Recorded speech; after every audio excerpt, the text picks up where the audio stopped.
Hey guys, hello everyone. Welcome to PK Pado. I am Pravesh, the curator of this lecture and this series. तो आज हमारा जो topic है, we are starting a new topic today. This is pre-history of India, basically pre-history. जैसा कि आप जानते हैं, पिछला जो हमारा टॉपिक था, the sources of ancient Indian history, उसमें हमने आर्कियोलॉजी और लिटरेरी दो टाइप के सोर्सेस की बात करी. अब यहाँ से कंटिन्यूएशन, अब यहाँ से जो हमारा बेस हिस्ट्री है वो चालू होता है बेसिकली. तो हम वो चालू करेंगे. और आज मैं आपका कोई एक्स्ट्रा टाइम नहीं लूँगा. We will start directly from the lecture, क्योंकि थोड़ा सा लेंदी है ये. क्योंकि तीन टॉपिक्स होते हैं बेसिकली स्टार्टिंग के, जो है पैलियोलिथिक एज, मीजोलिथिक एज और नियोलिथिक एज. ये साथ में पढ़ना बहुत ज़रूरी है, तो इसीलिए ये टॉपिक थोड़ा सा लंबा है. प्लस इसमें मैंने कोशिश करी है कि कुछ इम्पोर्टेंट इंसाइट वाया मैप या कुछ टेबल के थ्रू मैं आपको दे सकूं, तो मैंने वो भी ऐड किया है. तो इसलिए थोड़े नोट्स भी थोड़े से बड़े हैं, ज़्यादा बड़े नहीं होंगे, थोड़े ही बड़े हैं. तो let us just start. Okay, so as we know, this is our second topic, pre historic cultures. और ये हमारा लेक्चर 3 है, डिवीजन ऑफ टाइमलाइन. और पैलियोलिथिक, मीजोलिथिक, नियोलिथिक की हम बात करेंगे. और दो हमारे कल्चर्स और बचते हैं, जो कि चैल्कोलिथिक है और मेगालिथिक है. इसको हम जो है नेक्स्ट क्लास में करेंगे. लेक्चर 4 रहेगा जो हमारा. Okay, so earliest human life, stone age in India, जहाँ से बेसिकली हम हिस्ट्री गिनना चालू करते हैं. प्री हिस्ट्री वैसे होता क्या है? प्री हिस्ट्री क्या है?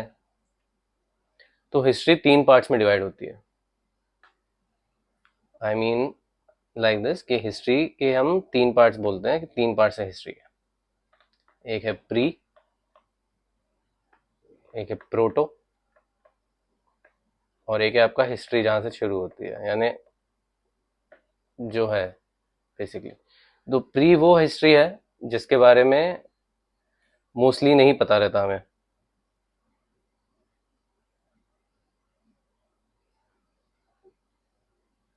यानी जो कि लिखा हुआ नहीं है, जो हमें सिर्फ एविडेंसेस मिले हैं आर्कियोलॉजिकली, जो हमने फाइंड किया है, जो फॉसिल्स वगैरह मिले, वहां से हमें प्री हिस्ट्री मालूम पड़ती है. प्रोटो वो होती है जहाँ थोड़ा बहुत कुछ कल्चर डेवलपमेंट हमें दिखाई देता है, जैसे कहीं पे कोई रथ मिल गया, जैसे सनौली में रथ मिला है, पर उसके बारे में हमें कुछ रिटर्न नहीं है, कौन किसने बनाया, कहाँ से वो आए. या कोई कल्चर होता है जो डेवलप तो हुआ था इंडिया में, पर उसके बारे में हमें आइडिया नहीं है.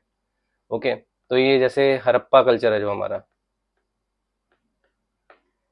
ये हमारा प्रोटो में आ जाता है. और फिर आता है हिस्ट्री, जहाँ से लिखा पढ़ा चालू हुआ, कि कोई अकाउंट है, फॉरेन अकाउंट मिल गया या कोई बुक मिल गई, जिसमें वहाँ की उस पर्टिकुलर एक टाइम पीरियड जहाँ से मिल गया, वो एक हिस्ट्री होती है. तो अभी हम प्री हिस्ट्री की बात कर रहे हैं. तो earliest human life, stone age in India, stone age की बात हो रही है यहाँ पे.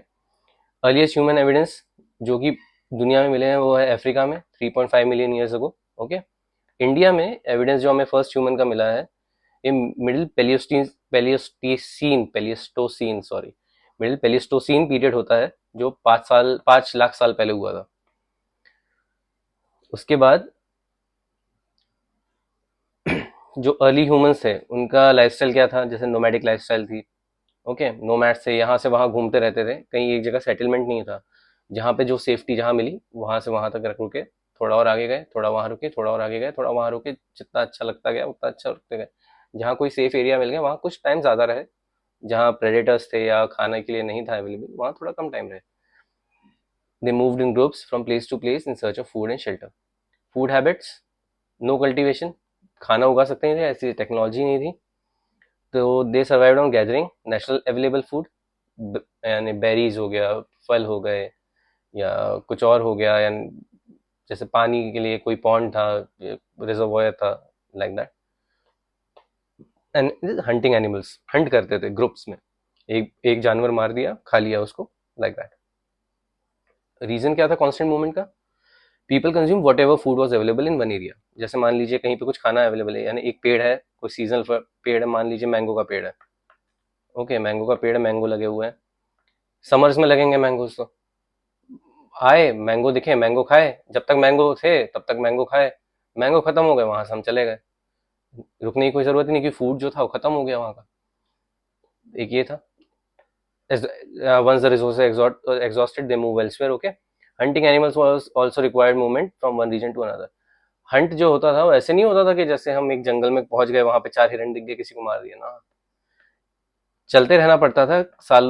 यानी हम ऐसे हंट करते थे कि पैक्स रहते थे, जैसे एक बड़ा जानवर मिल गया, सपोज एक मैमथ, उस टाइम मैमथ थे, बड़े टाइप, बहुत बड़े हाथी होते, वुली एलिफेंट्स, तो बहुत स्ट्रांग होते हैं बेसिकली जानवर। तो उनको कैसे मारा जाए, तो उनको थकाया जाता था, उनका पीछा किया जाता जहां तक वो भाग सकता है, जहां तक वो भागता था इतना बड़ा जानवर, और जब वो थकने लगता है तब उसका शिकार किया जाता था। तो टाइम यानी बहुत लगता था इसमें, 10 दिन 15 दिन तक चलते रहते थे, तो इसलिए कांस्टेंट मूवमेंट कंटिन्यू रहता था।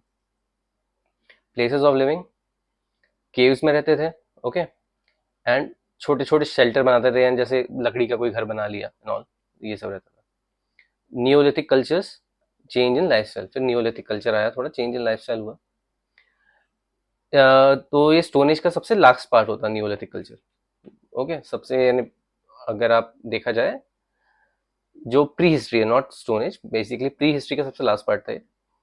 आपका palaeolithic, mesolithic and then neolithic. तो नियोलिथिक यानी बस एक इंट्रो है, इसलिए मैं समझा रहा हूँ ये। तो यहाँ पे जो है हम नोमैड्स नहीं रहे थे, हम एक सेटल्ड लाइफस्टाइल चालू कर दी थी हमने।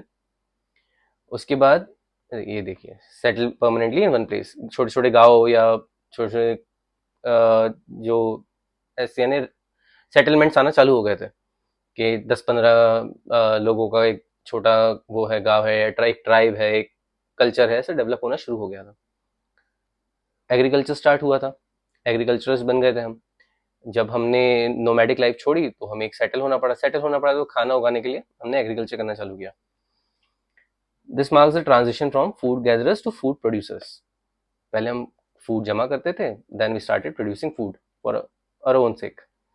It took nearly 3 lakh years for humans to change from food gathering society to food producing society. तो एक ये छोटा टाइम पीरियड नहीं था, काफी बड़ा टाइम पीरियड था, जिसमें हम धीरे धीरे धीरे धीरे टेक्नोलॉजी डेवलप हुई, फिर फ्लो शेयर आया, फिर हमने डोमेस्टिकेशन चालू किया जानवरों का, जिनकी वजह से हम फ्लो कर पाए, इरिगेशन मेथड समझे कि भाई ड्राई लैंड में नहीं करा जा सकता, रेन फेड या तो रेन फेड होना चाहिए या फिर रिवर साइड इरिगेशन होना चाहिए। तो ये धीरे धीरे टेक्नोलॉजी समझने में 3 लाख साल लगभग लग गया ह्यूमंस को।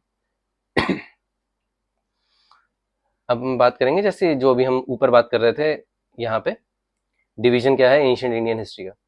तो 3 मेजर पार्ट्स है, prehistory, protohistory and historical period. Prehistory में आपका आ जाता है human culture, the period of human culture for no return records are available.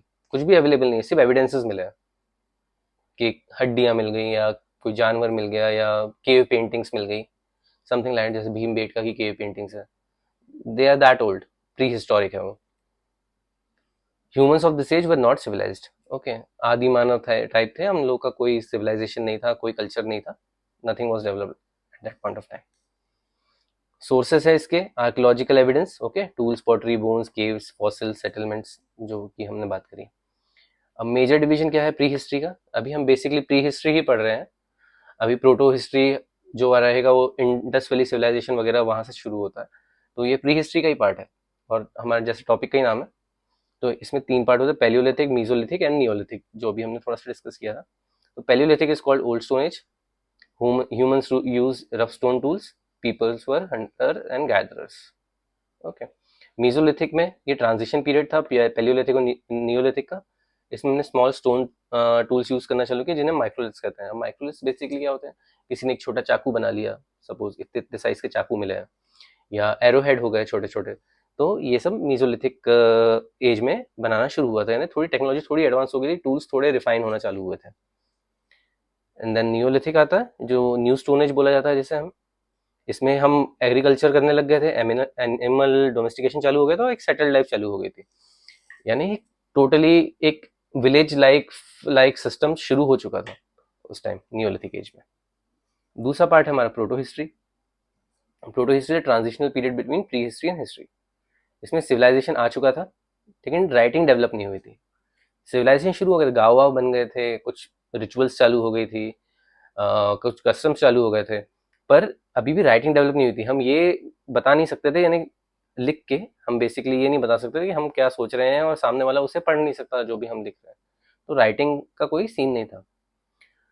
Writing could not be yet be fully understood, but other contemporary civilizations had mentioned it in their records. This period lasted from 2500 BC to 600 BC. जैसे हरप्पन जो civilisation आता है वो भी proto history में ही आता है, क्योंकि उसकी जो स्क्रिप्ट है हम डिसाइफर नहीं कर पाए हैं अभी तक।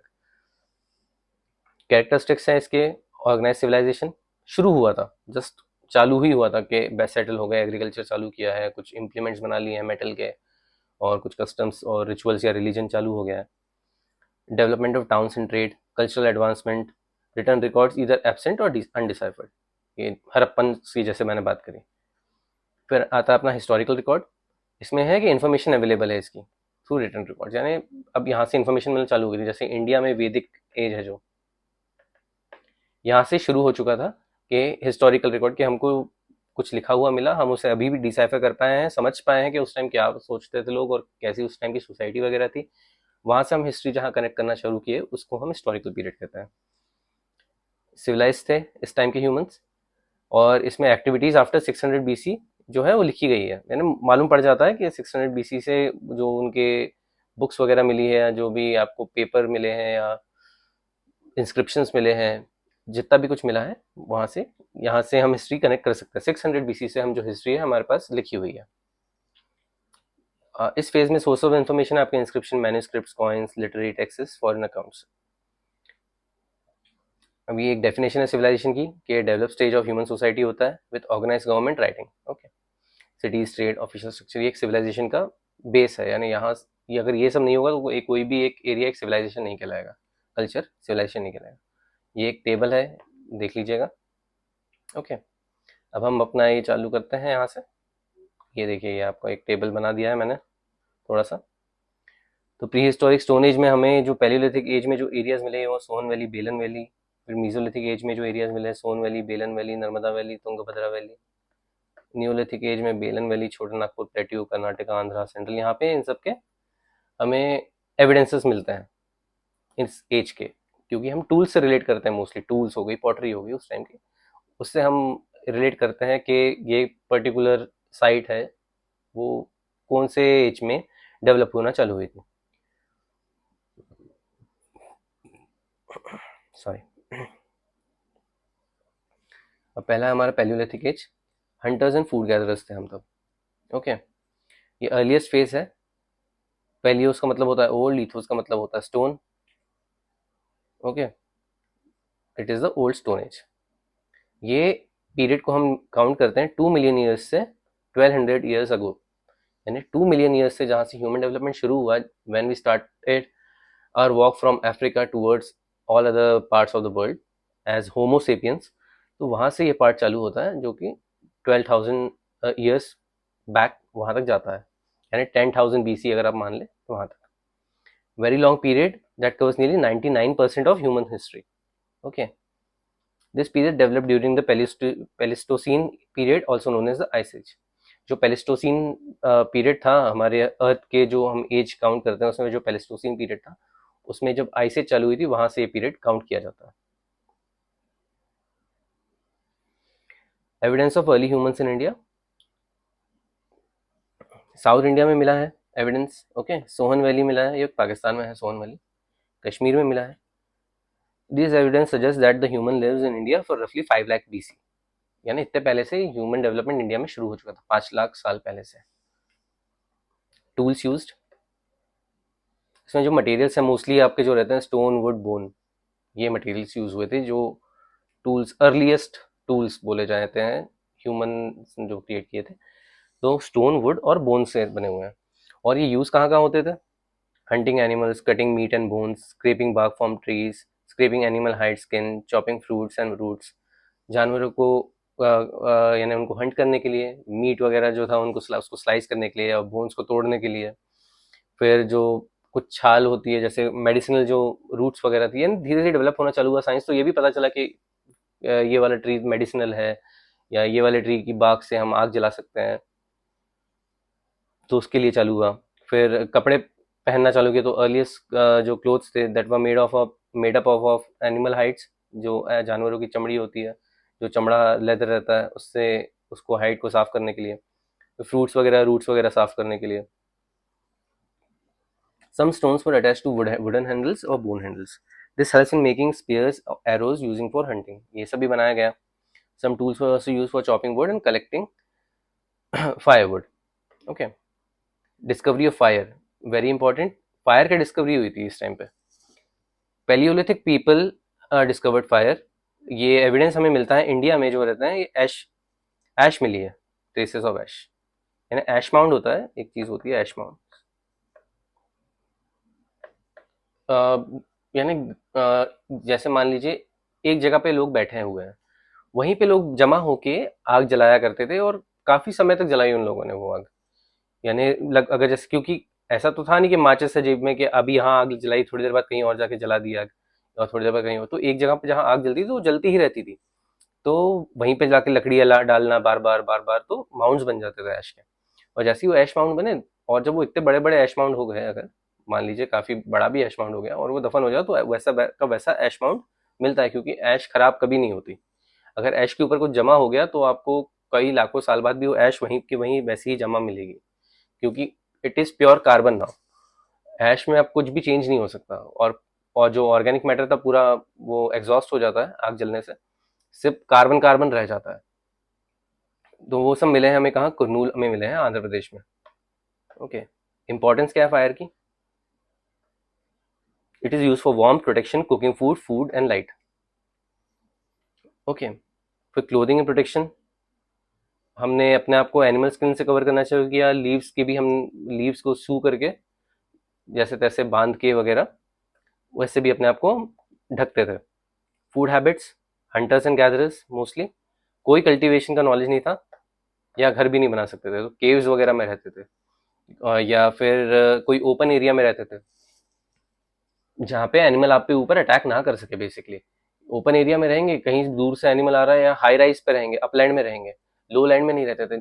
कहीं जैसे घिरे हुआ कोई है अगर एरिया, वहां पे नीचे की तरफ नहीं रहते थे, ऊपर की तरफ रहते थे अपलैंड में, ताकि अगर आजू बाजू से कोई जानवर या प्रेडेटर आ रहा है तो वो भी मालूम पड़ जाए. दे survive bye hunting wild animals, catching fishes, catching birds, gathering fruits and nuts. फिर एनिमल्स का डोमेस्टिकेशन थोड़ा चालू हुआ, वहीं से चालू हुआ, पैलियोलिथिक एज से चालू हुआ. अगर हम ये सोचें कि बाद में आके डेवलपमेंट हुआ, नहीं. कुछ कुछ एनिमल जैसे कैट्स हो गए, या डॉग्स हो गए, या छोटे मोटे और कुछ जानवर हो गए जैसे गोट शीप वगैरह हो गए, जो कि डोसाइल थे, जो कि इजीली हर्ड हो सकते थे, उनको पालना चालू किया गया, दूध के लिए चालू किया गया, मीट के लिए चालू किया गया. यहाँ से ये चालू हुआ. तो ये बेलन वैली है मिर्जापुर में, यूपी में, वहां से हमें 25,000 साल पुराने डोमेस्टिकेशन के एविडेंसेस मिले. किसके? गोट शीप और कैटल मिला है वहां पे. ऑस्ट्रिचेस, ऑस्ट्रिचेस के भी एग्स मिले हैं. ओके. यानी एक पर्टिकुलर ऐसा मिला है, ये पाटने में मिला है, महाराष्ट्र में है पाटने. तो ऑस्ट्रिच एक्शेल के ऊपर इनग्रेविंग मिली है हमें. नोमैडिक लाइफस्टाइल हुआ करती थी. ओके. जो हम डिस्कस कर चुके हैं. ये not settle, people move from place to place, they were hunter gather, search for food, follow hunted animals, search for different plants, meet friends and relatives. Climate change around 12,000 years ago. 12,000 साल पहले ice as खत्म होना चालू हुई. जो Palaeolithic period का हम बात करते हैं, जो पेलिस्टोसिन एरिया आपका खत्म हुआ, एरा खत्म हुआ, आपका एज खत्म हुआ, वहां से फिर आइस एज जो था, आइस एज यानी जो अब अर्थ का टेम्परेचर है बढ़ना चालू हुआ, तो आइस एज धीरे धीरे खत्म होने लग गई. Around 12,000 years ago, major climatic changes occurred. World shifted towards relatively warmer conditions. Warmer climate led to growth of grasslands. जैसे जैसे मान लीजिए अगर कुछ एक एरिया है पूरी तरह से सॉलिड आइस है, अब धीरे धीरे जब जब खाली होना चालू होगा, पहले मार्शी होगा, और जैसे मार्श लैंड खत्म होगा आपका, तो घास उगना चालू हो जाएगी अच्छी खासी. This increase the number of grass eating animals like deer, antelope, goats, cattles. Okay. Increase in animals encouraged humans to think about herding and rearing animals. Fishing भी इस टाइम थोड़ी डेवलप होना चालू हुई, important occupation during this period. Natural growth of grains. Several grain-bearing grasses grew naturally in different parts of Indian subcontinent, including wheat, barley, rice. जो हम गेहूं और ये सब सीरियल्स खाते हैं, बेसिकली ये घास ही है. जो घास को हमने और डेवलप किया अच्छे से, तो ये वही घास है. Just a second.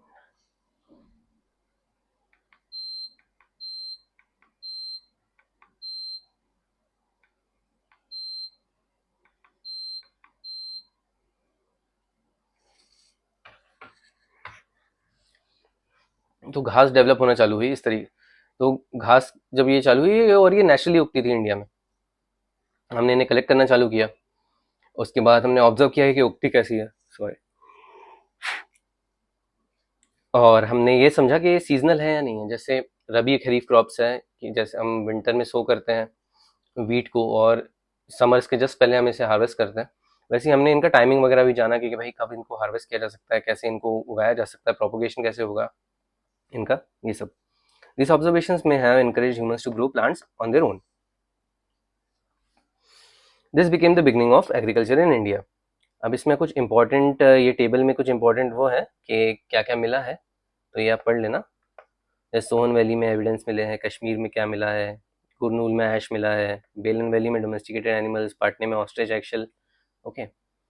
अब फेसेस होते हैं पैलियोलिथिक एज में, 3 फेसेस होते हैं।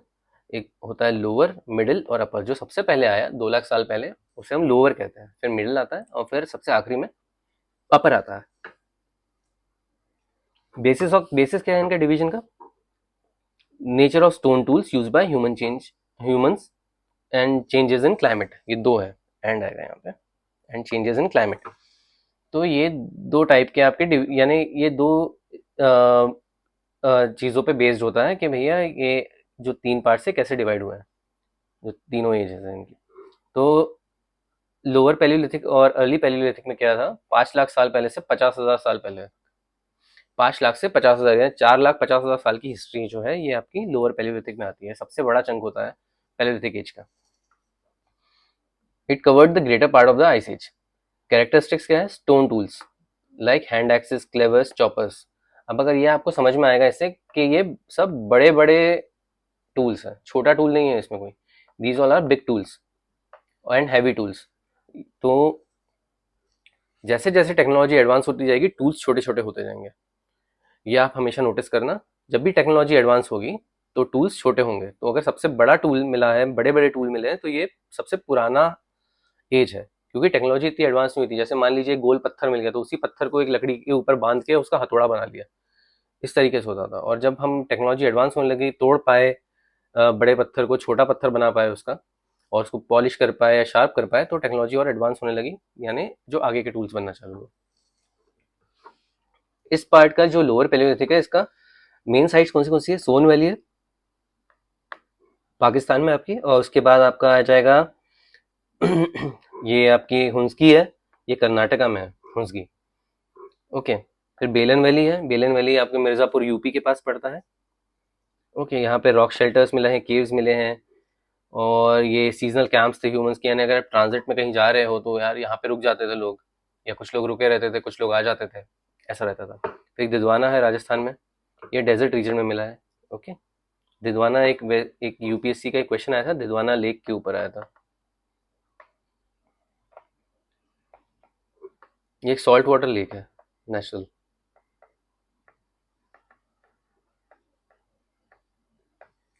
ओके, तो मुझे याद आ गया तो मैंने आपको बता दिया। नर्मदा वैली है, यहाँ पे नर्मदा वैली में मैंने अगर पहले बताया आपको, तो यहाँ नर्मदा ह्यूमन मिला है।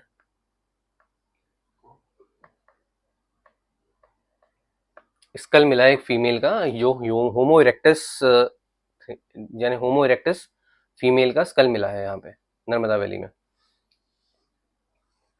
भीम बेट का है, यहाँ पे केव्स एंड रॉक शेल्टर्स है, यहाँ पे आपको जो पेंटिंग्स है वो भी मिली है,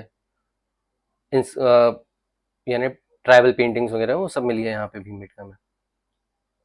टाइप्स के, यानी जो, अब ये एक चीज़ है कि टाइप ऑफ साइट्स, कि किस टाइप की साइट्स मिलती थी हमें। एक होता है हैबिटेशन साइट, जहाँ पे लोग रहते थे, सिर्फ रहने का सबूत मिले कि यहाँ पे लोग रहा करते थे, यहाँ पे कुछ ऐसा कुछ स्पेसिफिक नहीं मिला, जैसे कि केव्स हो गया, रॉक शेल्टर्स हो गए। ओके, ये प्रोटेक्शन देता है रेन, हीट और विंड से। फिर एक होता है फैक्ट्री साइट, जहाँ पे टूल्स बनाए जाते थे। अब टूल्स के लिए एक स्पेसिफिक टाइप का पत्थर, सपोज करिए एक टेक्नोलॉजी, एक आइडिया ऐसा डेवलप हो गया कि एक स्पेसिफिक टाइप का पत्थर ही चाहिए एक फलाना टूल बनाने के लिए, एक हथौड़ा बनाने के लिए ये टाइप का पत्थर चाहिए मुझे। पर ये पत्थर एक पर्टिकुलर जगह पे ही मिलता था, तो पर्टिकुलर जगह पे जाके ही वो टूल बनाया जाता था, लेकर आया जाता था। तो कुछ टूल वहाँ पे वेस्ट भी होते थे, कुछ डाल दिए जाते थे, मालूम पड़ता था कि टूल्स बना रहे हैं यहाँ पे, तो इससे उसे फैक्ट्री साइट कहते हैं। Places where stones was available and tools were manufactured. And habitation come factory sites. The places where people lived for long period and made tools.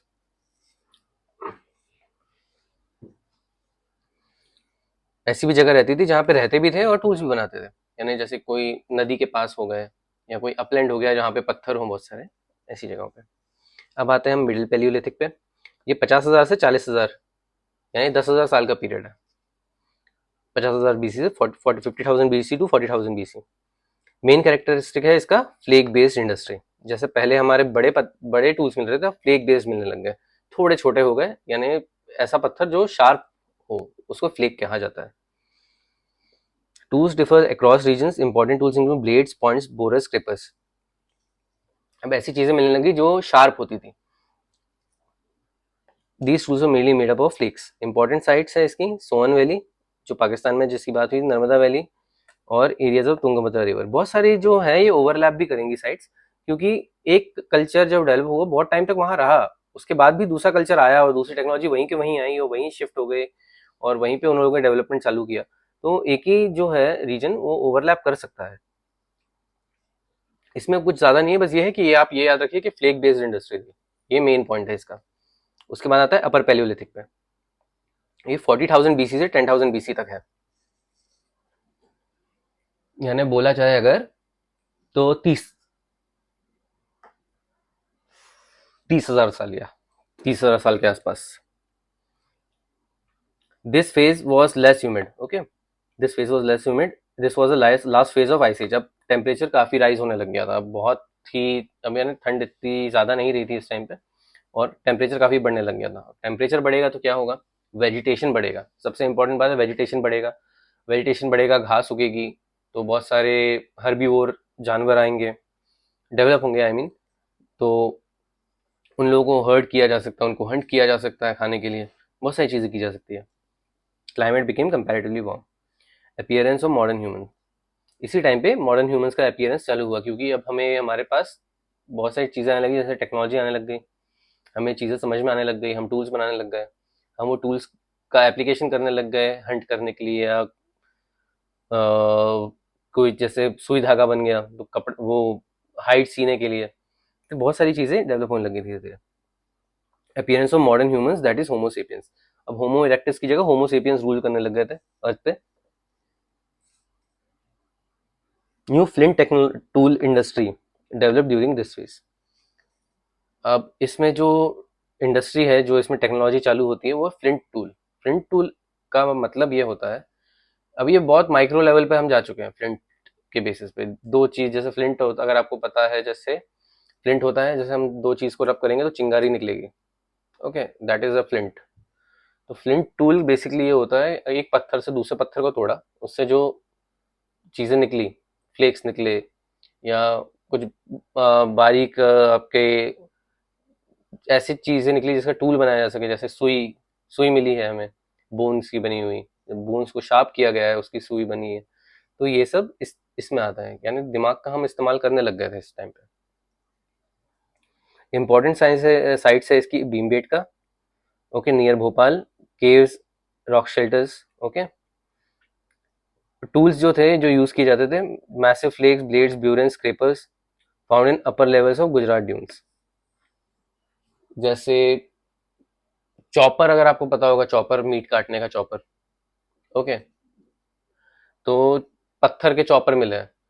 ऐसा पत्थर जो ऑब्सीडियन जैसे होता है, ग्लास, जब वो ग्लास फॉर्म में रहता है लावा आपका, जो सिलिकॉन का पत्थर, सिलिका का पत्थर है कोई इतना बड़ा, उसको रब कर करके एकदम धारदार बना दिया जाता है, वेरी शार्प, और उससे फिर स्क्रैपिंग वगैरह की जाती है या फिर उससे चॉपिंग की जाती है। तो वो सब डेवलप होना चालू हुआ था इसमें। अब ये ना, ये रफ नहीं रह गए थे, अब ये शार्प होने लग गए थे टूल्स इस पॉइंट ऑफ टाइम पे। इस टाइम की इंपॉर्टेंट साइट्स आपकी सोन वैली। ओके, यहाँ पे लोअर और मिडिल पैलियोलिथिक में है। की हो गया, यानी ये एक एक्चुअली जो तीनों है पैलियोलिथिक के, पूरे पैलियोलिथिक का एक वो है, टेबल है।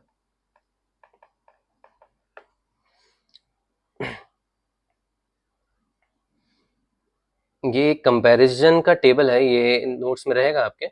इसमें पूरा बहुत सारे एस्पेक्ट्स पे सबका डिवीजन है कि तीनों जो एजेस का था, अपर लोअर और मिडिल, उसका पूरा का पूरा आपको डिफरेंशिएशन मिल जाएगा। ओके,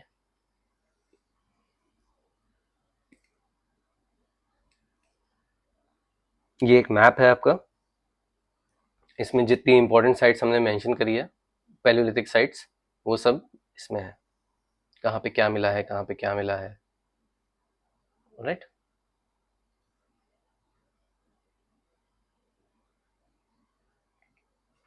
अब आते हैं हम मीजोलिथिक पे। मीजोलिथिक थोड़ा छोटा रहेगा क्योंकि इसमें इसकी इतनी इंपॉर्टेंस नहीं है, क्योंकि टाइम पीरियड भी बहुत कम है, 10,000 साल की बात करी गई है इसमें, तो टाइम पीरियड भी बहुत ज़्यादा नहीं है। मीजोलिथिक में हम थे हंटर्स एंड हर्डर्स। पहले हम थे हंटर्स गैदरर्स, ओके, नोमैड्स। अब हम हंटर्स एंड हर्डर्स बन गए, यानी यहाँ से डोमेस्टिकेशन चालू हो चुका था। मिडिल स्टोन एज कहा जाता है, इंटरमीडिएट एंड ट्रांजिशनल फेज है ये, ओके। और जिसे इसे लेटेस्ट स्टोन एज भी कहा जाता है। Beginning of mesolithic age, upper palaeolithic age खत्म हुई थी at the end of ice age around 9000 BC. उसके बाद क्लाइमेट जो था वार्म एंड ड्राई हो गया आपका, जिससे हम बात करी थी, गर्म होना चालू हो गया था, डोमेस्टिकेशन वगैरह चालू हो गया था। तो 8000 साल, 8000 8000 बीसी से 4000 बीसी तक का जो पीरियड है, बेसिकली इसे हम मीसोलिथिक एज के इसमें जानते हैं, जो कि लगभग 4000 साल होता है। तो हम देख रहे हैं कैसे रहता है। पहले हम 4.5 लाख ईयर्स की बात कर रहे थे लोअर पैलियो में, ओके। उसके बाद 10,000 ईयर्स पे आए हम यहाँ पे, ये सॉरी 10,000 में आए हम अपर अपर इसमें, मिडिल पैलियो में, सॉरी। उसके बाद हम 30,000 ईयर्स पे आए, जो कि है आपका lower palaeo.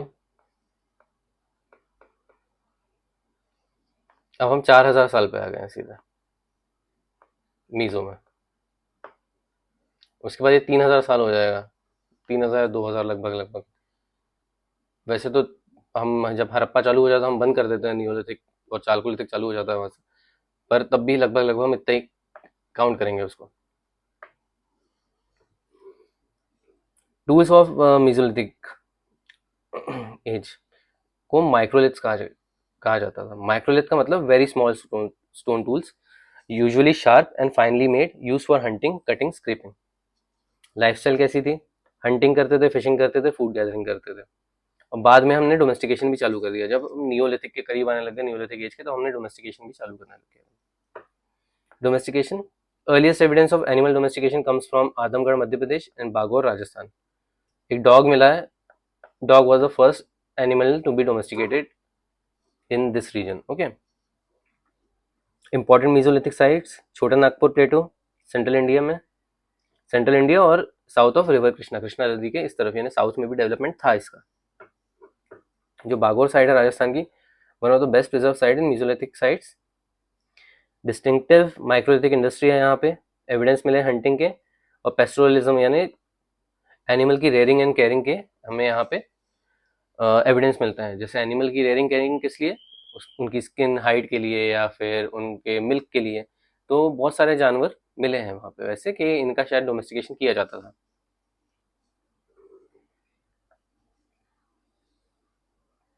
Pre historic art की बात करते हैं। पैलियोलिथिक एज और मीसोलिथिक एज में दोनों टाइम में पेंटिंग की जाती थी। बीम बेटका में मिली है rock paintings, okay. 5,000 painted rock shelters मिले हैं, जो इतने एरिया में फैला हुआ है ये, 10,000 स्क्वायर किलोमीटर, 10 स्क्वायर किलोमीटर्स में। Paintings belong to both palaeolithic period as well as mesolithic period, क्योंकि ये केव्स है, बहुत सारी केव्स है वहाँ पे भीमबेटका में। तो वहाँ पे केव्स में सालों साल रहे हैं ह्यूमंस, बहुत टाइम तक उन लोगों ने उसके हैबिटेशन वहाँ पे रहा है ह्यूमंस का। तो दोनों पीरियड में हमें दोनों पीरियड की पेंटिंग्स वहाँ पे दिखाई देती है। पर सबसे ज़्यादा जो है वो मीजोलिथिक में, क्योंकि पॉपुलेशन भी बढ़ने लग गई थी, हम डोमेस्टिकेशन और हमने एग्रीकल्चर चालू कर दिया था, तो वहाँ पे हमें ये समझ में आने लग गया कि भैया अब यहाँ रुकना चाहिए, ये थोड़ी सेफ जगह है। तो यहाँ पे सबसे ज़्यादा हमें टाइम यानी जो रॉक शेल्टर्स मिलते हैं सबसे ज़्यादा मीसोलिथिक के मिलते हैं, मीसोलिथिक पीरियड के। सब्जेक्ट से है पेंटिंग के, बर्ड्स मिलते हैं, एनिमल्स, ह्यूमन बींग्स मिलते हैं, इंटरेक्शन मिलता है, ह्यूमन का हंट करते हुए लोग मिले हैं यानी पेंटिंग्स में। Most animals and birds shown in the paintings are probably hunted for livelihood. एक स्पेशल ऑब्जर्वेशन है कि एब्सेंस ऑफ सर्टेन बर्ड्स, यानी इस पीरियड में, यानी यहाँ पे जो भीमबेटका में जो लोग रहते थे उनके बारे में एक स्पेशल ऑब्जर्वेशन है कि perching birds that live on green are absent in the earliest group of paintings. अब गेहूं चावल खाने वाले या धान खाने वाला जो चिड़िया है उसका डेवलपमेंट तो तभी होगा ना जब एग्रीकल्चर सेटल्ड होगा। यानी हर सीजन, मतलब हर सीजन में खाना उगना ही चाहिए, तभी तो एक पर्टिकुलर चिड़िया एक जगह पे रहेगी, एक जगह पे उसका हैबिटेशन तभी बनेगा, अदरवाइज तो कोई चांस ही नहीं है। तो पर्चिंग बर्ड्स जो है, जैसे गुरैया हो गई, आपके कबूतर हो गए, या कोई पर्टिकुलर टाइप के जैसे जो जानवर धान खाते हैं बस या अनाज खाते हैं, वो एब्सेंट है इस इन पेंटिंग्स में। तो एक बहुत अच्छा, बहुत इंपॉर्टेंट ऑब्जर्वेशन है, और ये प्रूव करता है कि उस टाइम सेटल्ड एग्रीकल्चर नहीं था। एग्रीकल्चर होगा, थोड़ा बहुत होगा, सीजनल होगा, लेकिन सेटल नहीं था कि हर पर्टिकुलर सीजन में, हर कंटिन्यू, हर साल हमें वो ही सेम टाइप का खाना जो कि वो बर्ड्स खाते हैं वो वहाँ पे अवेलेबल हो। ये श्योर नहीं था, यानी पूरी तरह से जो एग्रीकल्चर था वो डेवलप नहीं हुआ था। Important sites and their significances, तो आदमगढ़ में है ये आपका, डोमेस्टिकेशन के प्रूफ मिले हैं। बागौर में माइक्रोलिथिक इंडस्ट्री मिली है। भीमबेटका में रॉक पेंटिंग्स है। छोटा नागपुर प्लेटो में मीजोलिथिक साइट्स मिली है कुछ। साउथ ऑफ कृष्णा रिवर में भी कुछ सेटलमेंट्स मिले हैं। कंपेयर किया जाए अगर इनको, पैलियोलिथिक और मीजोलिथिक को, तो पैलियोलिथिक में आपकी आइस एज थी, मीजो में आपका वार्म और ड्राई क्लाइमेट हो गया था। पैलियो में आपको लास्ट स्टोन टूल्स मिले हैं जैसे क्लीवर, चॉपर, बड़े बड़े, ओके, हैमर्स। और यहाँ पे आपको मीजो में मिला है माइक्रोलिथ्स। लाइफस्टाइल, हंटिंग गैदरिंग हुआ करती थी इन लोगों की, पैलियोलिथिक ह्यूमंस की, और मीजोलिथिक ह्यूमंस की हंटिंग, फिशिंग, हर्डिंग चालू कर दी थी। एनिमल डोमेस्टिकेशन बहुत लिमिटेड था, कुछ जानवर ही मिले होंगे, अगर मिले हैं कहीं पे एविडेंस तो, पर्टिकुलरली इंडिया में तो शायद तक मिले भी नहीं है। Alright, here we have a map of all the mesolithic sites that we have discussed earlier, और यहाँ पे आपको उन सब के बारे में कुछ थोड़ी सी जो भी इंफॉर्मेशन है वो मिल जाएगी। बाकी जितनी भी एनसीईआरटी में जो मेंशन साइट्स हैं वो यहाँ पे मैंने मेंशन कर दी। अब हम आते हैं न्यूलिथिक एज पे। न्यूलिथिक एज जो है, it is differentiated mostly bye food production. यहाँ पे हमारा सेटल्ड एग्रीकल्चर जो है वो शुरू होता है। यहाँ से हमने एग्रीकल्चर करना चालू किया, गांव बनाना चालू किया, ट्रेड एंड कॉमर्स चालू किया। हमने ये समझा कि सेटलमेंट का क्या फ़ायदे होते हैं, पॉलिटी डेवलप हुई, कौन राज करेगा, कौन राज होगा। फिर एक पर्टिकुलर टाइप का रिचुअल चालू हुआ, शादियों का कॉन्सेप्ट चालू हुआ, और उसके बाद ये कहा जा सकता है रिलीजन चालू हुआ। तो यहाँ से इन सब का ग्रोथ हमें दिखने लगता है एविडेंस में। Neolithic means new stone age. People of this age become food producers, settled villagers, farmers and herders. Beginning कहाँ से चालू होती है, जहां हम काउंट करते हैं वर्ल्ड में 9000 बीसी से हम काउंट करते हैं कि न्यूलिथिक एज चालू हुआ था। इंडिया में हम कहते हैं कि 7000 बीसी से चालू हुआ था, okay. And in south India ये 2000 बीसी, 2500 बीसी से चालू हुआ था। तो हर जगह का एक डिफरेंट डिफरेंट एज है न्यूलिथिक पीरियड की। टेक्नोलॉजी लगभग सेम है, कॉन्स्टिट्यूएंट सेम है उसके टेक्नोलॉजी के, पर जो टाइम पीरियड है हर जगह पर धीरे धीरे डेवलप हुआ। Tools, polish stone tools use होने चालू हुए, स्टोन इम्प्लीमेंट्स सबको पॉलिश किया जाने लगा। यानी अब हमारे पास टेक्नोलॉजी थी कि हम जो अपने इम्प्लीमेंट्स हैं उनको पॉलिश करना शुरू कर सके। जैसे किसी चाकू अगर बनाना है, किसी को चॉपर बनाना है, तो उसमें धार लगानी है, धार यानी थोड़ा शार्पन होना चाहिए वो। तो ये सब वहां से शुरू हुआ। स्टोन एक्सेस, जिनकी मदद से हम पेड़ वगैरह काट पाए। तो ये बहुत एक इम्पॉर्टेंट एस्पेक्ट होता है न्यूलिथिक एज का। बिगनिंग ऑफ एग्रीकल्चर चालू हुआ है यहाँ से। अर्लीस्ट फार्मिंग कम्युनिटीज थी यहाँ पे। Cultivated rice, wheat, barley, ragi, horse gram, okay. Domesticated sheep, goat, cattle, pig. Due to animal domestication people became herders, चरवाहा बन गए थे अब हम लोग इस टाइम पे। Settlement and village life, new discoveries and development. Neolithic human settled permanently in one place. अब यानी एक जगह सेटल होना चालू है, मतलब अब कि गांव बनना चालू हो चुके थे इस टाइम पे। Permanent settlement developed into villages. Earliest villages in India थे, यानी जो नॉर्थ इंडिया में 7500 बीसी जो शुरू हुआ, तो ये अर्लीस्ट विलेजेस थे इंडिया के। कहाँ पे बनाए जाते थे? ये मोस्टली बनाए जाते थे रिवर वैलीज में, जैसे हमने बात करी बेलन वैली की, ओके, या फिर हम बेलन वैली आपके चंबल एरिया के हिसाब से चंबल में पड़ती है, तो वहाँ पे हो गया है। फिर फ्लैट प्लेन्स वगैरह हो गए, जैसे इंडस वैली वगैरह के आसपास जहाँ डेवलपमेंट वगैरह शुरू हुआ, तो ये वो एरियाज होते हैं। These area had fertile soil suitable condition for cultivation. Structure क्या था न्यूलिथिक विलेजेस का? छोटे थे ये, ओके, छोटे छोटे स्मॉल आपके विलेजेस थे, यानी सेटलमेंट्स थे।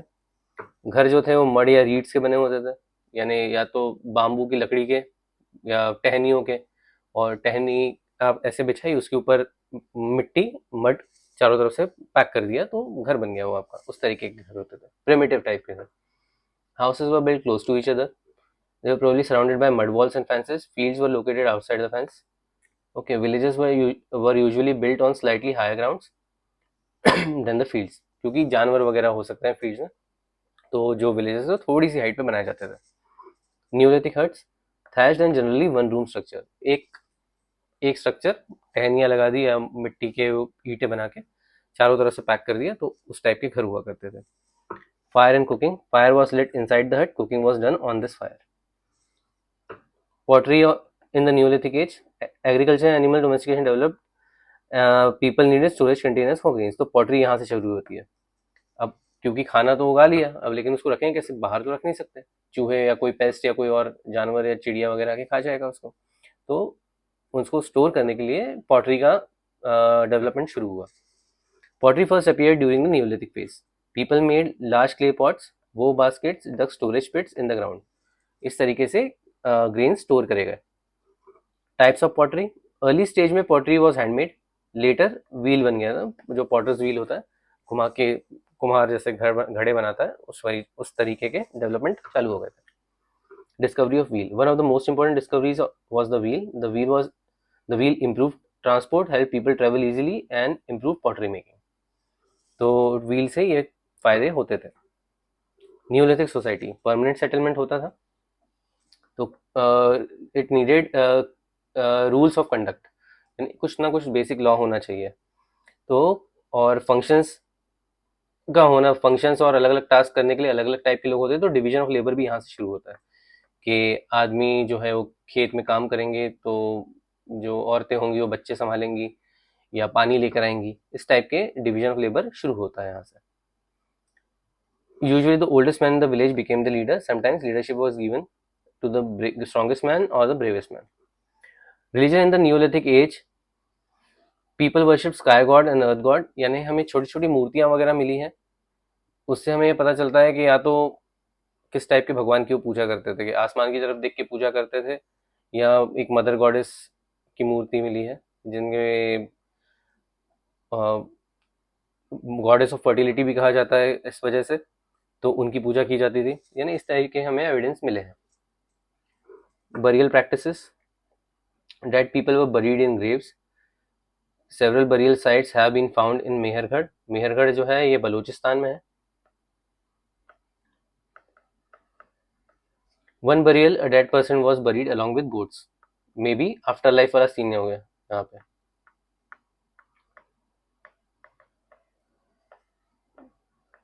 यानी रिलीजन डेवलप होना चालू हो चुका था, इसका मतलब यही हुआ कि लोगों ने शायद ये सोचा होगा कि आफ्टर लाइफ अगर इसका अगर अगला जन्म होता है तो इसके पास कुछ होना चाहिए, तो इसलिए गोट्स वगैरह, या हो सकता है कि वो गोट उसकी फेवरेट गोट हो, या उसका अटैचमेंट वगैरह हो उस गोट से, या ये हो सकता है कि ट्रैवलिंग के लिए, जैसे ये माना जाता था कि इस लाइफ से दूसरी लाइफ में जाने के लिए जो ट्रैवल होता है उसके बीच में भूख लगेगी, तो उसके खाने के लिए वो गोट हो।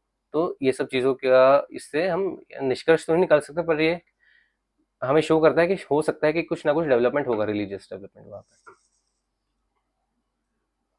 और आप पूछेंगे कि जैसे बरियल ही क्यों होता था उस टाइम पे, क्योंकि बरियल करना ही सबसे आसान होता था। लकड़ी काटने की इतनी टेक्नोलॉजी डेवलप नहीं हुई थी कि हम बहुत सारी लकड़ियां चॉप करें और फिर उसके पायर बनाएं और फिर चिता बना के हम उनका अंतिम संस्कार वगैरह करें, ऐसा कुछ भी डेवलपमेंट नहीं हुआ था। तो सबसे आसान तरीका था कि भैया एक गड्ढा खोदो and bury them there.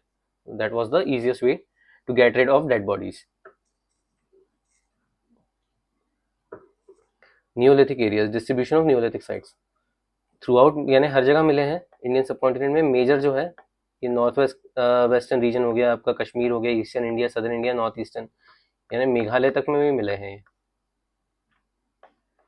Alright, पहले हम बात करते हैं मेहरगढ़ की। अर्लीस्ट न्यूलिथिक सेटलमेंट, ये पाकिस्तान बलूचिस्तान में है आज के टाइम पे। बोलान पास है बलूचिस्तान में, वहां पे मिला है ये अर्लीस्ट सेटलमेंट है इंडियन सब कॉन्टिनेंट का, न्यूलिथिक पीरियड का, 7000 BC। एग्रीकल्चर डेवलपमेंट जो हुआ है मेहरगढ़ में, probably among the first places in the region where people cultivated barley, cultivated wheat, reared sheep, reared goats. Alright, animal bones मिले हैं कुछ टाइप के यहाँ पे, जो कि वाइल्ड एनिमल्स हैं आपके, डियर और पिग है जैसे, वाइल्ड बोर।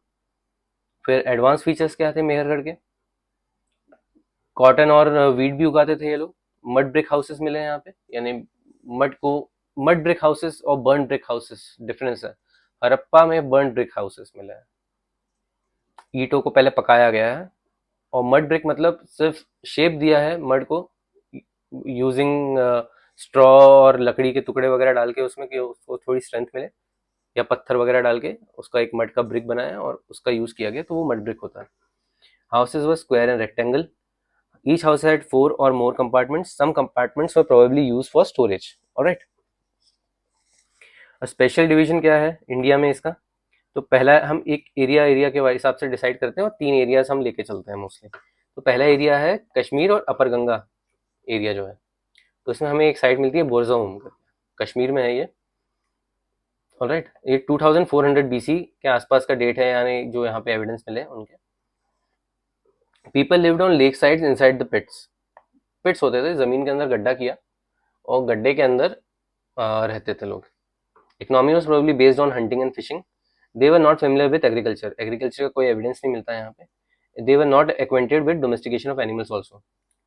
टूल्स मिले हैं, वेपन्स मिले हैं जो कि पॉलिश्ड है, तो यहाँ से हम पता लगाते हैं कि ये न्यूलिथिक पीरियड था, क्योंकि पॉलिश्ड मिले हैं।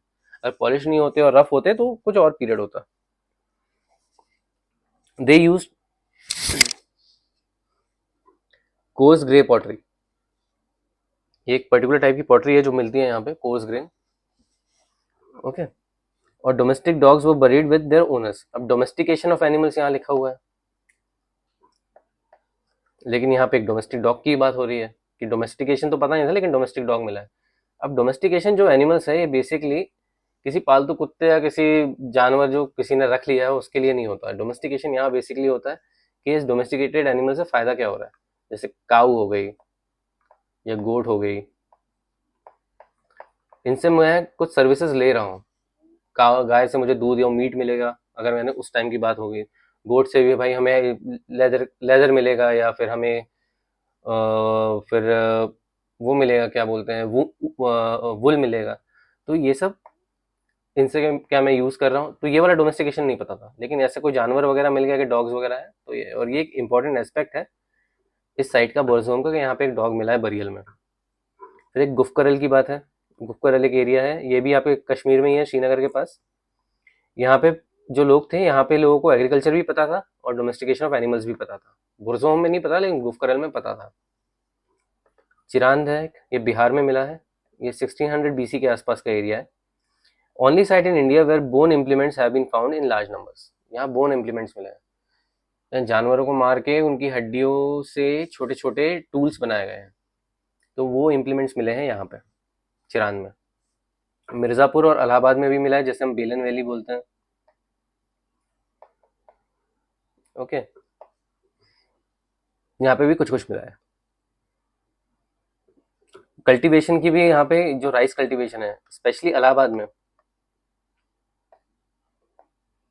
और प्रयागराज,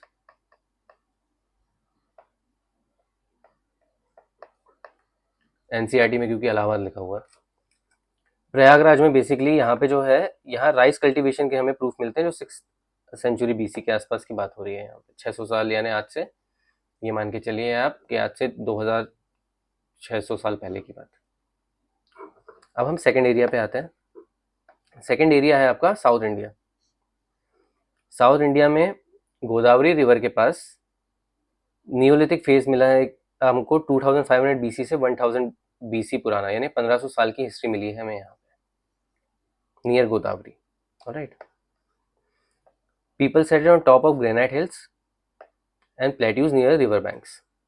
क्यों अगर आप पूछेंगे तो क्योंकि हम अगर टॉप पे हैं, सपोज ये आपका प्लेटू है, यहाँ पे आप रह रहे हैं, तो आपको ये आजू बाजू का जंगल और यहाँ पे जैसे मान लीजिए कोई स्ट्रीम नदी बह रही है तो आप इन सबसे अगर फ्लड होता है स्ट्रीम में, अब इन सबसे सेफ है। यहाँ पे जो रिवर्स होती थी साउथ में, ये परीनियल रिवर्स नहीं, ये सीजनल रिवर्स है। बारिश होती थी तो ही ये भरता था और कभी भी पानी आ सकता था और कभी भी बाढ़ आ जाती थी, तो यहाँ पे लोग कोई मर सकता था, तो इसलिए है हाइट पे रहा जाता था यहाँ पे। People possess cattle sheep and goats. Tools use stone axes stone blades. Rubbing stone shows knowledge of grain production. Rubbing stones मतलब एक चक्की जैसा भी मिला है यहाँ पे सिस्टम, जिसमें शायद हो सकता है कि ग्रेन्स प्रोड्यूस करके आटा वगैरह बनाया जाता था, तो ये मिला है यहाँ पे। Important south Indian Neolithic sites, तो कर्नाटका में कुछ साइट्स हैं, मस्की होगी, ब्रह्मगिरी, हलूर, कोडेकल, संगनकल्लू, ये तिरुमकुडल, नरसीपुर, टकला कोटा, तो ये साइट्स मिली है कर्नाटका में। तमिलनाडु में पीएमपल्ली मिली है, बहुत इंपॉर्टेंट साइट्स है ये, पीएमपल्ली स्पेसिफिकली। आंध्रा में उटनूर मिला है और पिकली हिल मिला है। पिकली हिल बहुत इंपॉर्टेंट साइट है एक आपकी यहाँ पे आंध्र प्रदेश में।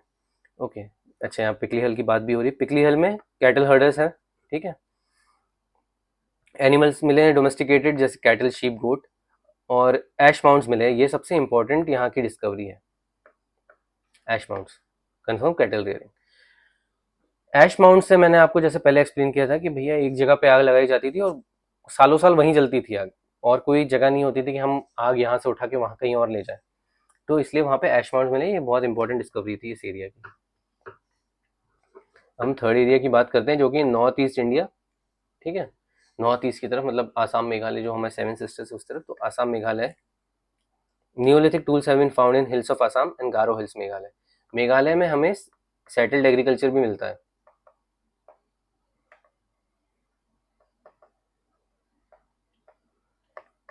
प्रोबेबली, और वो ये settled agriculture probably Neolithic site से ही, नियोलिथिक पीरियड से ही चालू हुआ था मेघालय में, तो एक बहुत इंपॉर्टेंट डिस्कवरी है गारो हिल्स की। दोअजाली हदिंग, ये एक एरिया है आपका, ये near Brahmaputra valley, close to trade movements route between China to China and Myanmar. China और म्यांमार की तरफ जाता है ये। स्टोन टूल्स मिले हैं यहाँ पे, जो कि मोटर और पेस्टल्स भी है। यानी मोटर और पेस्टल्स क्या होते हैं, आपने वो देखा होगा, एक ऐसा बोल होता है इसका अपना पत्थर का, और एक पेस्टल होता है ऐसा, जिससे हम इसके अंदर कुछ डाल के ग्राइंड कर सकते हैं, ऐसे ऐसे, जैसे वो नहीं होता अदरक पीसते हैं उस तरीके से। तो मोटर और पेस्टल्स मिले हैं यहाँ पे। These two suggest that people cultivated grains and processed them. Alright. अब यहाँ पे जो नियोलिथिक साइट्स हमने डिस्कस करी है उसका ही एक छोटा सा टेबल है, ये आप देख लीजिएगा, और इसके साथ ही हमारा ये पार्ट खत्म होता है। बस ये तीन चीज़ें थी, क्योंकि हमें ये साथ में पढ़नी थी इसलिए लेक्चर थोड़ा बड़ा था, अदरवाइज लेक्चर इतना बड़ा नहीं होता। ये आप देख लीजिएगा, टेबल्स वगैरह मैंने काफ़ी दिए हैं इसमें, और मैप्स भी काफ़ी दिए हैं। जैसे अब ये एक नियोलिथिक साइट का मैप है इंडिया की, जितनी नियोलिथिक साइट्स हमने डिस्कस करी है उन सब का नाम मिल जाएगा आपको। जैसे बरजोम बात करी हमने, गुफकरल बात करी हमने, ओके। उसके बाद ये कुछ साइट्स हैं यहाँ पे है जो पाकिस्तान में है आज के टाइम पे, मेहरगढ़ हो गया है हमारा यहाँ पे, फिर नागपुर वगैरह है। ये अभी साउथ इंडियन साइट्स जो हमने बात करी है, उतनूर हो गया आपका, पीएमपल्ली हो गया, बहुत इंपॉर्टेंट साइट्स है ये, ओके। उसके बाद फिर आपका चिरांद होगा, ये इंपॉर्टेंट साइट है। दोजाली हादिंग, ये बहुत इंपॉर्टेंट साइट है, अगर आप इसको देखेंगे तो, अगर साउथ से कोई क्वेश्चन अगर आता है कोई साइट का, नियोलिथिक साइट का, प्री हिस्टोरिक साइट का, तो ये दोजाली हादिंग आ ही सकता है, बहुत इंपॉर्टेंट साइट है ये। बाकी यहाँ पे इनका कुछ डेटा वगैरह दिया हुआ है, फर्स्ट साइट, सेकंड साइट और थर्ड साइट के हिसाब से मैंने इन्हें डिफ्रेंशिएट कर दिया था, आप इस तरह से देख लीजिएगा। अब एक और टेबल मिलता है हमें ये आखिरी में जो मैंने दिया है, ये है इलेबोरेट कंपैरिजन है तीनों स्टोन एज का इंडिया में। यानी बेसिकली इंडिया में जितनी आपकी तीनों स्टोन एजेस आई जिस पीरियड के हिसाब से, पैलियोलिथिक, मीजोलिथिक और नियोलिथिक, उसका ये एक टेबल है। तो आप ये पढ़ लीजिएगा, बहुत अच्छा टेबल है, बहुत इंपॉर्टेंट टेबल है, और ऐसे ही काम आ जाएगा ये आपकी, क्योंकि अगर आप ये पढ़ लेंगे ढंग से तो आपको हो सकता है कि ऊपर का डेटा ना पढ़ना पड़े, इतना अच्छा ये यहाँ पे है। तो आई होप कि ये सब सही से आप कर लेंगे। और अगर कुछ आपको जैसे लगता है तो मैं स्पेसिफिकली ये मैप्स और ये सब मैप्स और टेबल वगैरह मैं अपने इंस्टाग्राम हैंडल पे और टेलीग्राम हैंडल पे भी डाल दूंगा। अगर अभी तक आप लोगों ने ज्वाइन नहीं किया तो प्लीज़ ज्वाइन इट, बहुत इंपॉर्टेंट है। मैं बहुत सारी ऐसी ट्रिवियल चीज़ें भी उस पर डालता हूँ, और मैं कोशिश करता हूँ ये कि बेस्ट टू बेस्ट आपको प्रोवाइड कर सकूँ। मेरा मेन ऑब्जेक्टिव, जैसा मैंने आपको बताया है, कि ये सारी चीज़ें कोई नहीं पढ़ाएगा, कोई कोचिंग नहीं पढ़ाएगी आपको एनसीईआरटीज़। ये आपको बोल देंगे कि आप बस जाइए और एनसीईआरटी पढ़िए। मैं ये बिल्कुल नहीं चाहता। मैं चाहता हूँ कि आपको बार बार एनसीईआरटी ना पढ़नी पड़े। अगर आपने अभी यूपीएससी प्रीलिम्स का 2026 का पेपर देखा है तो आप समझ गए होंगे कि एनसीईआरटी की इंपॉर्टेंस क्या है। बेस अगर क्लियर नहीं होगा तो आप कोई भी कोचिंग का कोई भी नोट पढ़ लीजिए, कभी कुछ काम नहीं आएगा। बेस इंपॉर्टेंट है। अगर आपको किसी और कोचिंग के भी नोट्स अच्छे लगते हैं तो उस कोचिंग के नोट्स के साथ आप मुझे मेरे नोट्स को कंपेयर कर लीजिए। आपको कैसा लगता है आप फिर मुझे अपना फीडबैक भी बिल्कुल दे सकते हैं। अगर मैं अपने तरीके से कुछ सुधारने की कोशिश करूंगा, मैं 100%, अगर आप मेरे को एक फीडबैक फीडबैक देंगे तो thank you guys, and I really want कि आप लोग अच्छे से करें, सब अच्छे से पढ़ें, and please do subscribe the YouTube channel. मैंने देखा कि वीडियोस तो देख रहे हैं लोग लेकिन सब्सक्रिप्शन नहीं आ रहे हैं मुझे। सब्सक्राइब करेंगे तो मुझे बस थोड़ा सा ये है कि हाँ, मोटिवेशन ये मिलता है कि यार कोई देख तो रहा है वीडियो, और वीडियो देखेगा अगर कोई तो मुझे भी बनाने में अच्छा लगेगा कि मैं और अच्छे से और अच्छा कुछ दे पाऊँ आपको। अभी तो ये सिर्फ एनसीईआरटीज़ है, हो सकता है हम आगे कुछ और चालू करें, पर उसके लिए मुझे भी थोड़ा मोटिवेशन चाहिए। तो मैं बस यही कोशिश कर रहा हूँ कि मैं आपको अपनी तरह से बेस्ट टू बेस्ट दे सकूँ। देखिए, मेरा कोई पर्सनल इंटेंशन कुछ भी नहीं है इसके लिए करने के लिए। बस मैं ये चाहता हूँ कि यार बच्चे सफ़र ना करें, कोई भी सफ़र कोई ना करे यार। मैं बिल्कुल बस ये चाहता हूँ, मेरा और कोई ही इसमें वेस्टेड इंटरेस्ट नहीं है।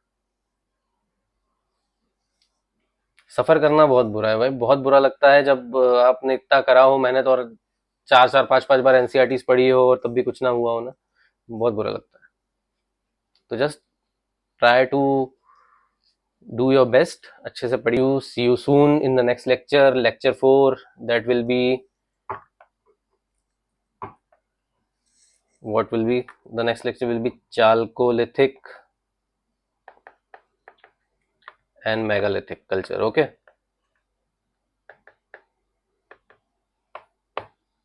this will be our next lecture. Till then, bye bye, all the best.